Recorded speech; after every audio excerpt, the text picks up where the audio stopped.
자, 지금 이제 우리 후배님께서 다음 달이면 전역을 하잖아요. 네. 이제 학군 지금 57기인데 학군 57기도 이번에 전역을 다 할 거란 말이에요. 네. 왜 어떤 고민이 있었기에 도대체 이렇게 멀리서까지 저를 찾아왔는지 그게 궁금하거든요. 좀 더 후배들한테 현실적으로 처한 환경, 네네. 그리고 실적으로 집을 구해야지만 돈을 모을 수 있다는 그 과정하고 결과를 기존의 영상에서도 소개해 주셨다시피, 그 다음에 SNS를 통해서 직방 그리고 다방에서 봤던 매물들은 이런 금액에서 이런 집을 구할 수 있다고, 그러면서 사람들의 심리를 통해서 좀 더 좋은 집, 더 괜찮은 집을 더 구할 수 있겠구나 라는 상상력만 키우게끔 하고 있어서, 집을 구할 때 무엇부터 봐야 되는지 네네. 현실에 처한 환경을 가장 적합하게 설명해 줄 수 있다고 생각해서 선생님이 찾아오게 된 것 같습니다. 지금 우리 후배들이 가장 고민하고 있는 큰 부분이 그거 같아요. 한 달 뒤에 내가 이제 전역을 해요. 네. 전부는 아니겠지만 대다수가 서울 입성을 원할 텐데 네. 이미 서울 대기업에 취업한 친구들은 근심 걱정이 좀 덜하겠지. 네. 근데 취업을 못한 친구들도 나중에 서울에 살아남기 위해서 공부도 좀 하고 서울에서 있고 싶은데 네. 그러려면 서울에 집이 있어야 되잖아요. 네. 솔직히 말해서 대학교 때 자취하는 걸 제외하고는 처음이죠. 처음입니다. 그리고 살면서 내가 이렇게 전셋집을 구해보는 것도 아마 처음입니다. 처음일 거예요. 네. 첫 큰 빅 이벤트인데 이 전세금이 또 한 5천, 6천 하는 것도 아니야. 네. 지금 대출까지 받으면 1억이 넘는 금액인데 잘 구하고 싶어. 솔직히 말해서 저도 지금 원룸 중개업을 하지만 다방, 직방, 뭐 피터팬 이런 플랫폼들이 100% 허위라고 할 수는 없지만 허위가 정말 많은 건 사실이에요. 네. 그러다 보니까 처음 직구하는 분들이 눈이 높아지고. 높아져요. 그래서 집을 못 구하는데 이제 그런 우리가 현실을 한번 같이 인지하기 위해서 오늘 같이 한번 해볼 거예요. 네. 먼저 첫 번째가 우리가 집을 구할 때 확인해야 될 게 내가 원하는 입주일이에요. 입주를 언제 원하세요? 저는 일반 동기들과 비슷할 수도 있고 좀 다른 케이스도 있는데, 네. 7월 달에 바로 일할 수 있는 직장을 구하게 되다 보니 전역 전에는 미리 집을 구해놓고 6월 중순 정도는 6월 중순. 해서 말일 정도는 완료가 됐으면 좋겠다라는 생각입니다. 6월 중순에서 6월 말이요? 네. 자, 그러면 직장이 어디예요? 직장은 강남구 노년에 위치하고 있고, 노년역 근처예요? 아니면 어디? 여기 어디가 가까워요? 노년역, 학동역 사이로 알고 있습니다. 그 노년과 학동역 사이면 네.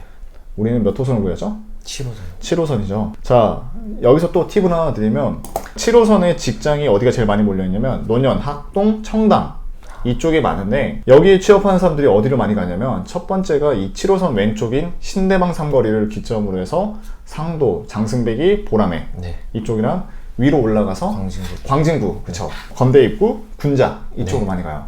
본인은 어디를 더 선호해요, 지금? 사실은 군자 쪽도 찾아보긴 했었는데, 네. 오히려 더 대학 근처다 보니까 매물도 없을 뿐더러 그 다음에 소음이 되게 심하다고. 저는 애초에 동작구나 이수 이쪽, 그 다음에 말씀해 주셨던 보람의 장승배기 위치가 제일 적합하지 않나. 맞아요. 네. 그러니까 이 7호선에 군자랑 건대도 좋은데 문제가 뭐냐면 거기 대학생들이 많이 살아요. 네. 이건 편견일 수도 있는데 대학생들이 많은 건물은요 조금 시끄럽다라는 말이 좀 많아요. 네. 왜냐면 친구들을 데리고 오거든. 맞아. 직장인들은 거의 친구들을 안 데려와요. 네. 왜냐 퇴근하고 죽을 것 같은데 누구 쉬고 데려와. 싶어서. 네. 그런데 대학생들은 아직 혈기왕성해서 데리고 온단 말이에요. 그래서 대학가를 일부러 피하는 분들도 있어요. 네. 아까 이수 말했잖아요. 네. 이수 남성은요, 특히 이수, 여기는 방배동이라고 보시면 돼요. 방배동이 무슨 구에 있는 줄 아세요? 서초구. 서초구죠. 네. 서초구 대한민국 땅값 중에 제일 비싼 데인 걸 알고 있죠. 그럼 네. 당연히 비싸죠. 네. 내가 원하는 금액대가 있다 하더라도 집이 퀄리티가 급격하게 떨어져요. 네. 그러니까 사람들이 이수에 안 살고 왼쪽으로 밀리는 거예요. 그러니까 강남 기점으로 봤을 때 왼쪽으로 밀리면 밀릴수록 집이 멀어지지만 그만큼 좀 더 괜찮다. 그래서 강남 접근성에 따라서 집 퀄리티가 달라지는데, 그럼 우리는 이제 희망 지역을 자, 상도에서 네. 보라매까지 보면 될 것 같아요. 이제 중요한 건 이거예요. 가지고 있는 가용자금 현금이 어떻게 되세요? 현재 군생활에서 모은 적금은 3천만 원 정도. 3천만 원? 네. 하나 물어볼게요. 지금 학군 단기로 가면 진짜 많이 모은 사람은 얼마까지 모아요? 많이 모은 친구들은 4천 정도 모은 친구들도 있는 것 같습니다. 4천만 원. 네. 근데 본인은 왜 3천밖에 못 모았어요? 저는 차량이 있다 보니까 네. 고정적으로 나가는 주유 금액도 있고, 그리고 먹는 것도 좋아하고 사는 것도 좋아하고 자기를 위해서 써야 되다 보니까 네. 많이 못 모았던 것 같습니다. 우리가 그때 당시 있을 때는 뭔가 나를 위해서도 좀 쓰고 싶고 네. 뭔가 좀 하고 싶고 나도 좀 쓰고 싶은데 이게 막상 이제 시간이 지나서 이렇게 통장을 까봤을 때요 3천만 원과 4천만 원은 또 느낌이 다르거든요. 네. 그러니까 이미 내가 그때 사고 싶고 하는 거는 그때 순간 기뻐요. 네. 근데 돌이켜보면 통장에 앞자리 수가 4로 있는 게 더 기분 좋거든요. 이해되시죠? 맞습니다. 그래서 저는 최대한 소비를 줄이고 돈을 모으라고 하는 거예요. 네. 그리고 아까 방금 차가 있다고 했는데 네. 그럼 원룸 살 때도 차를 쓰실 거예요?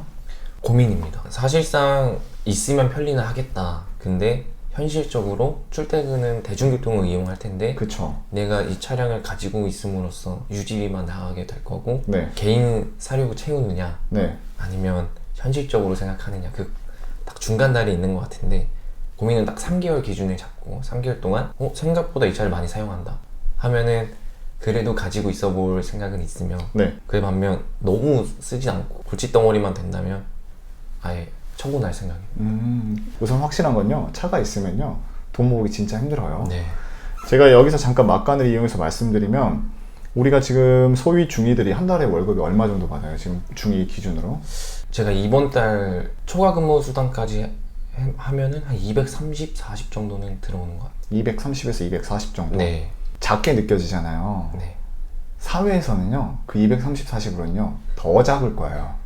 그러니까 우리 군인들이 돈을 자기들이 적게 받는다고 생각을 많이 하는데 네. 군대에선 생각보다 돈 쓸 일이 진짜 없어요. 네. 본인이 봤을 때 한 달에 돈 얼마 쓰세요? 내가 뭔가 내 개인을 위해서 쓰는 게 아닌 이상 한 달에 생활비 얼마나 가세요? 고정 지출은 100 언더 잡는 것 같습니다. 사실 많이 쓰는 거긴 한데. 네, 뭐 봐봐요. 핸드폰비, 네. 고정지출, 그 다음 또 뭐 나가죠? 주유비, 주유비, 비. 식비.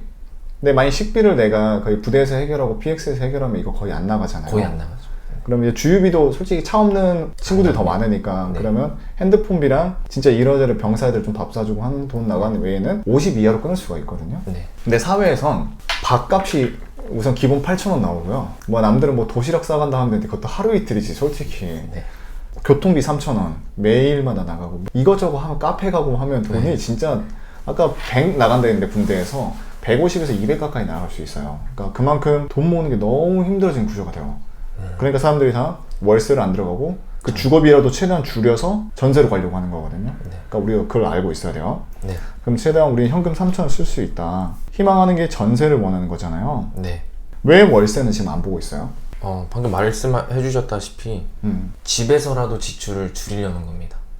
제가 당장 벌어들이는 금액이 군과 비슷하기 때문에 별 차이가 없기 때문에 군대에서는 숙식비가 안 나가지 않습니까? 그게 진짜 크지. 네. 남겨놨던 숙식비로 할 수 있는 것들이 너무 많은데 여기 이제 고정 지출이 되어버리다 보니까 차라리 집에서라도 좀 줄이자. 전세를 통해서 우리가 주거비, 고정지출비를 줄이겠다는 건데 맞아요. 월세는 그냥 네. 가장 흔한 게 보증금 1,000만 원 넣었을 때 월세 얼마 생각해요?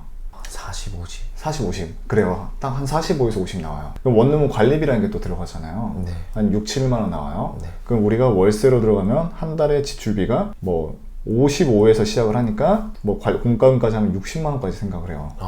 그럼 자, 아까 내가 월세급이 230만 원인데 월세가 60만 원이다. 진짜 잠만 자는데 특히 군인들한테는 더 크게 느껴질 거예요. 네. 내가 집에 60만 원을 쓴다고? 생각도 안 해봤잖아요. 네. 이거를 3분의 1, 20만 원대로 줄이고자 지금 전세로 가는 거예요.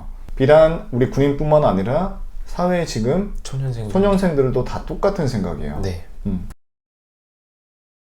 일반적으로 지금 서울에서 정착한 우리 20, 30대들이 가장 많이 쓰는 전세가 뭐가 있냐면 첫 번째가 중소기업 대출이 있어요. 네. 두 번째가 요즘 또 많이 쓰는 게 뭐가 있냐면 카카오뱅크에서 청년 전세자금 대출. 네. 이게 다른 은행도 다 쓸 수가 있어요. 네. 근데 왜 카카오뱅크를 추천하냐면 정말 간편해. 7천만 원까지 한도에 대출이 되는 집이에요. 이자가 변동금리인데 평균 1.9라고 잡으시면 돼요. 네. 이 대출의 가장 큰 장점이 뭐냐면 100%는 아닌데 무소득자 있죠. 대출이 돼요. 그러면은 동기들한테도 많은 도움이 되죠. 왜냐면 우리 중리에서 전역하고 나면 취업을 못한 백수잖아요. 취준생인데 전세를 받고 싶어도 전세는 대부분 소득이 있어야 되는데 무소득자가 되니까 프리랜서도 되고 사업자도 돼요. 무소득자 프리랜서 사업자가 된다는 건 잘 생각해 보면요. 경쟁자가 그만큼 많아져요. 대학생들도 지금 전세로 집을 들어가는 네. 시대가 왔어요. 그래서 이 7천만 원 대출을 받으면 한 달 이자는 대략적으로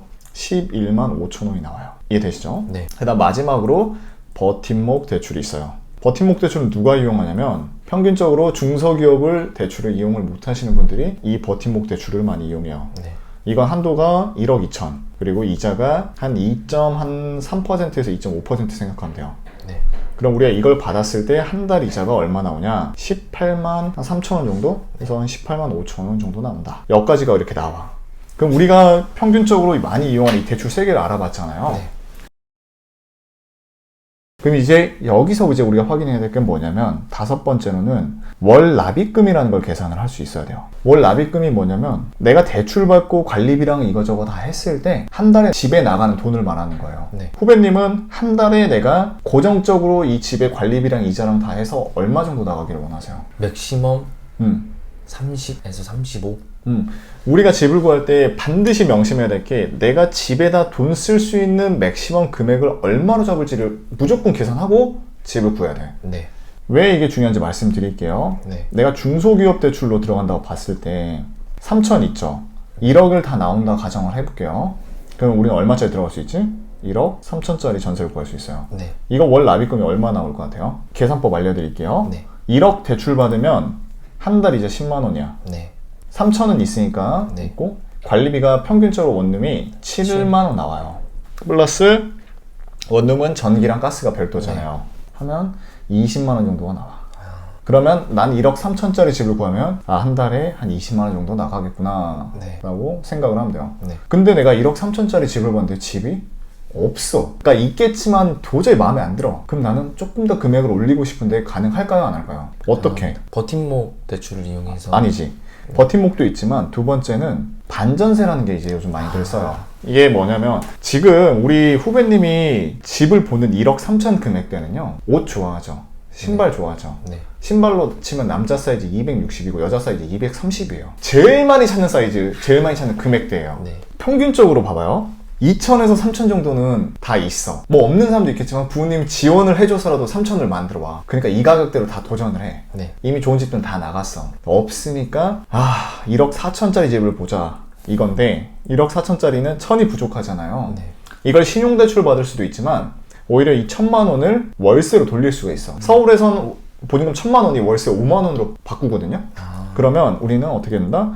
1억 3천에 월세 5만 원짜리 집을 볼 수 있는 거야. 이해되죠? 네. 그럼 계산하면 10만 원 플러스 관리비 7만 원 플러스 월세 5만 원 추가되고 플러스 공과금 별도니까 이게 25만 원이라는 금액이 나온다. 그러면 자 우리 후배님 아까 얼마까지 낸댔어요? 납입금? 전 30에서 35. 오 그러면 얼마까지 볼 수 있을까요? 1억 5천. 5천에서 진짜 내가 영끌하면 1억 6천까지는 볼 수 있다. 이해되죠? 네. 근데 여기서 또 감안해야 될 게 이 공과금의 차이가 업다운 할 수 있기 때문에 난 맥시멈 35까지 볼래 하면 넉넉하게 그냥 1억 6천까지 보는 게 아니라 1억 5천까지만 보는 것도 네. 괜찮아요. 이해되나요? 네. 그러면 이제 여기서 내가 이제 집을 볼 준비가 된 거예요. 어떻게?